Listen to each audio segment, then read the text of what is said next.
അങ്ങനെ ഒരുപാട് കാലത്തെ കാത്തിരിപ്പുകൾക്ക് ശേഷം ഞാനും ആ പുണ്യഭൂമിയിലേക്ക് കാലെടുത്ത് വെച്ചു. നമ്മുടെ ഭാരതത്തിൻ്റെ ഹൈന്ദവരുടെ പുണ്യഭൂമിയായ ഹരിദ്വാർ. ഹരിദ്വാറിലെ കൂടുതൽ വിശേഷങ്ങൾ അറിയാം നമ്മുടെ ചാനലിലൂടെ.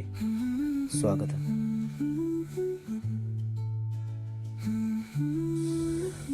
നമ്മളുടെ ഭാരതത്തിലെ പുണ്യനദിയായി കണക്കാക്കപ്പെടുന്ന ഗംഗാ നദിയാണ് ഇവിടെ ഒഴുകിക്കൊണ്ടിരിക്കുന്നത്. നമ്മളിപ്പോൾ ഉള്ളത് ഉത്തരാഖണ്ഡിലെ ഹരിദ്വാർ എന്ന സ്ഥലത്താണ്. ഇവിടുത്തെ കൂടുതൽ വിശേഷങ്ങളിലേക്ക് നമുക്ക് പോകാം. കുറച്ച് വർഷങ്ങൾക്ക് മുമ്പ് വരെയും ഇവിടുത്തെ നദിയും പരിസര പ്രദേശങ്ങളുമെല്ലാം മലിനമായിരുന്നു. പക്ഷേ പുതിയ ഗവൺമെൻറ്റിൻ്റെ വരവോടുകൂടി ഉത്തരാഖണ്ഡ് സർക്കാർ ഒരുപാട് ശുചീകരണ പ്രവർത്തനങ്ങൾ നടത്തുകയും ഇവിടുത്തെ നദിയും പരിസരങ്ങളുമെല്ലാം ശുചീകരിക്കുകയും ചെയ്തു. ഇപ്പോൾ ആ പുണ്യനദിയായ ഗംഗാ നദിയെ നമുക്ക് ആ പുണ്യതയോടുകൂടി പവിത്രതയോടുകൂടി ഇപ്പോൾ നമുക്ക് ആസ്വദിക്കാൻ കഴിയും.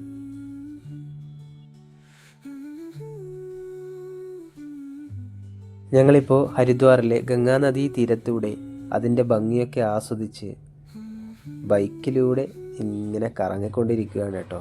അതിൻ്റെ ദൃശ്യങ്ങളാണ് നിങ്ങളിപ്പോൾ കാണുന്നത്.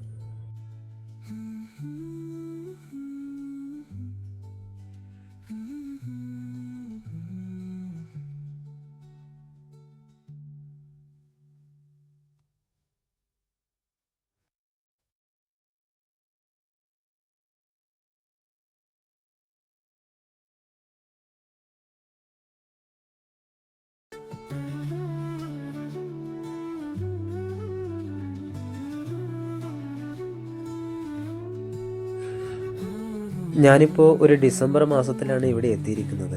അതുകൊണ്ട് തന്നെ ഇവിടെ അതിശൈത്യമാണ്. രാവിലെകളിൽ ഒരു 9 മണി 10 മണിയൊക്കെ ആകുമ്പോൾ വരുന്ന ആ ഒരു സൂര്യൻ്റെ വെളിച്ചം അതിനും ശക്തി കുറവ് തന്നെയാണ്. എന്നിരുന്നാൽ പോലും ഒരുപാട് ആളുകൾ ഇവിടെ ഇങ്ങനെ നദീതീരത്ത് വന്നിട്ട് വെയിൽ കൊള്ളുന്നത് നിങ്ങൾക്ക് കാണാൻ സാധിക്കും. അതിൻ്റെ ഒരു സുഖവും വേറെ തന്നെയാണ്. ഗംഗാ നദിക്കാണെങ്കിൽ ഭയങ്കര തണുപ്പാണ് കേട്ടോ. നല്ല ഒഴുക്കുമുള്ള സ്ഥലമാണിത്. സോ അതുകൊണ്ട് തന്നെ ഈ ഒരു ഇളം വെയിലൊക്കെ ഇങ്ങനെ ആസ്വദിച്ചിരിക്കുന്നത് ഭയങ്കര സുഖമുള്ള കാര്യമാണ്. ഇപ്പം നിങ്ങൾ കാണുന്നത് ഹരിദ്വാറിൽ തന്നെ മലമുകളിൽ 2-3 ദേവീക്ഷേത്രങ്ങളുണ്ട്. മായാദേവി ക്ഷേത്രവും ചണ്ഡികാദേവി ക്ഷേത്രവും ഒക്കെ. അവിടത്തേക്ക് പോകാനുള്ള നമ്മളിപ്പോൾ പോകേണ്ടത് റോപ്പ് വേയിലേ കൂടിയാണ്. അപ്പോൾ അതിനുള്ള ടിക്കറ്റ് എടുക്കുന്ന കൗണ്ടറും കാര്യങ്ങളൊക്കെയാണ് നിങ്ങളിപ്പോൾ ഈ കാണുന്നത്. സ്റ്റെപ്പ് വഴി നിങ്ങൾക്ക് മായാദേവി ക്ഷേത്രത്തിലേക്കൊക്കെ നിങ്ങൾക്ക് പോകാവുന്നതാണ്. പക്ഷേ കുറേ കിലോമീറ്ററുകളോളം നടക്കേണ്ടി വരും.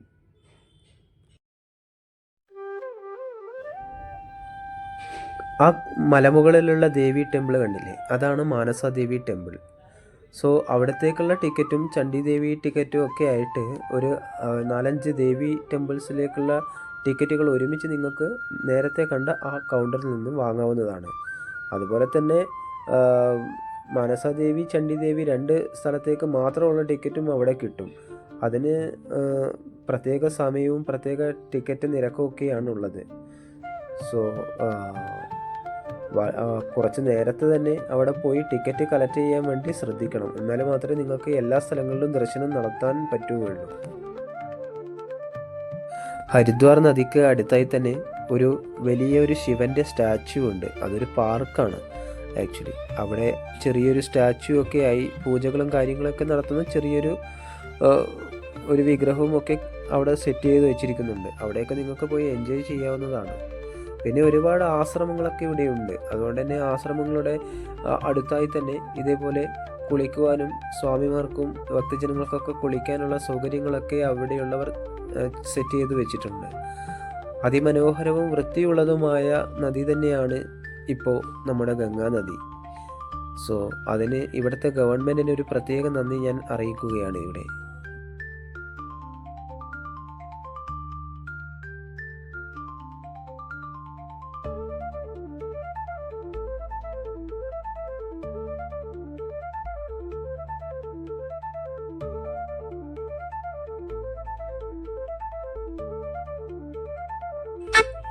മറ്റുള്ള സ്ഥലങ്ങളെ അപേക്ഷിച്ച് ഇവിടുത്തെ ഹരിദ്വാറിൽ ഉള്ള വേറൊരു കാര്യം എന്ന് വെച്ച് കഴിഞ്ഞാൽ നിങ്ങൾക്ക് എവിടെ പോയി കഴിഞ്ഞു കഴിഞ്ഞാലും റൂം അവൈലബിലിറ്റി എന്നത് നിങ്ങൾക്ക് കഷ്ടപ്പെടേണ്ടി വരില്ല. വളരെ പെട്ടെന്ന് തന്നെ നിങ്ങൾക്ക് റൂം സെറ്റ് ചെയ്യാവുന്നതാണ്. നമ്മളുടെ മലയാളികൾക്ക് വേണ്ടിയിട്ട് ഇവിടെ ഒരു അയ്യപ്പ ടെമ്പിൾ ഉണ്ട്. അവിടെ നിങ്ങൾക്ക് ചെറിയ പൈസക്ക് നല്ല റൂം, ഫുഡും കാര്യങ്ങളും ഒക്കെ നിങ്ങൾക്ക് അവിടെ ലഭിക്കുന്നതാണ്. ഞങ്ങൾ അവിടെയാണ് സ്റ്റേ ചെയ്തിരുന്നത്. സോ അതിൻ്റെയൊക്കെ കൂടുതൽ ഡീറ്റെയിൽസുമായിട്ട് ഞാൻ അടുത്ത വീഡിയോയിൽ നിങ്ങൾക്ക് പറഞ്ഞു തരുന്നതാണ്. ഓക്കെ, ഇത് നിങ്ങളിപ്പോൾ കണ്ടുകൊണ്ടിരിക്കുന്നത് ഹരിദ്വാറിലെ നൈറ്റ് വ്യൂ ആണ്. സോ കൂടുതൽ എനിക്ക് എല്ലാ കാര്യങ്ങളും ഒറ്റ വീഡിയോയിലെ കൂടി തന്നെ കാണിച്ചു തരാൻ കഴിയാത്തതുകൊണ്ട് തന്നെ ഞാനൊരു 2-3 പാർട്ടുകളായിട്ടാണ് ഹരിദ്വാർ എൻ്റെ വീഡിയോസൊക്കെ സെറ്റ് ചെയ്തിരിക്കുന്നത്. ഗംഗാതീരത്ത് ഒരുപാട് അമ്പലങ്ങളുണ്ട് എങ്കിലും ഗംഗാദേവിയുടെ അമ്പലം നമുക്ക് നൈറ്റ് ടൈമിന് വന്ന് ആസ്വദിക്കുന്നതിൻ്റെ ഒരു രസം അത് വേറെ തന്നെയാണ്. ഇവിടെ നിങ്ങൾക്ക് പൂജകളും കാര്യങ്ങളും വൈകുന്നേരം ആകുമ്പോൾ ദീപാരാധനയും വിളക്കും ഒക്കെ തൊഴാവുന്നതാണ്. അതിമനോഹരമായ ഒരുപാട് കാഴ്ചകൾ നിങ്ങൾക്ക് ഹരിദ്വാറിൽ നിങ്ങൾക്ക് ലഭിക്കുന്നതാണ്. സോ കൂടുതൽ വീഡിയോ ആയി ഞാൻ അടുത്ത തവണ നിങ്ങളുടെയൊക്കെ എത്തുന്നതാണ്. ബൈ.